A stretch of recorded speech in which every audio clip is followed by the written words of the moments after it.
And in rural West Wales, there's a noise in the sky that's driving locals crazy. But that same sound in the air elsewhere in the world is enough to strike fear into citizens. RT's Polly Boyko explains what it is.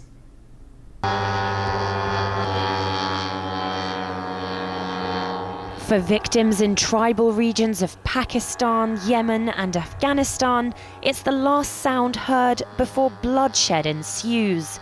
A constant whirring that gets louder before it becomes visible.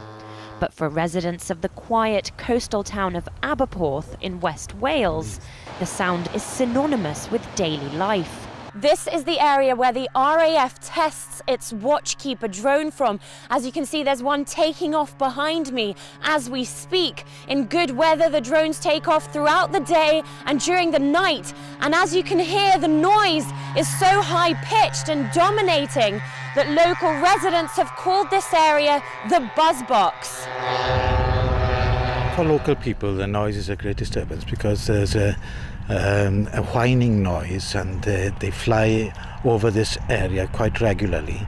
The Welsh Government billed it as a state-of-the-art technology park that would create 400 to 500 much-needed jobs for the community. The reality, a half-deserted site where the Ministry of Defence employs about 30 people to help test the Watchkeeper. There is a sense of frustration in the area. A number of people who were for it in the beginning are now opposed to it because they didn't realise the level of nuisance that there was going to be. Those behind the development of drones say it means less soldiers come home from war zones in body bags, but civilian casualties are piling up.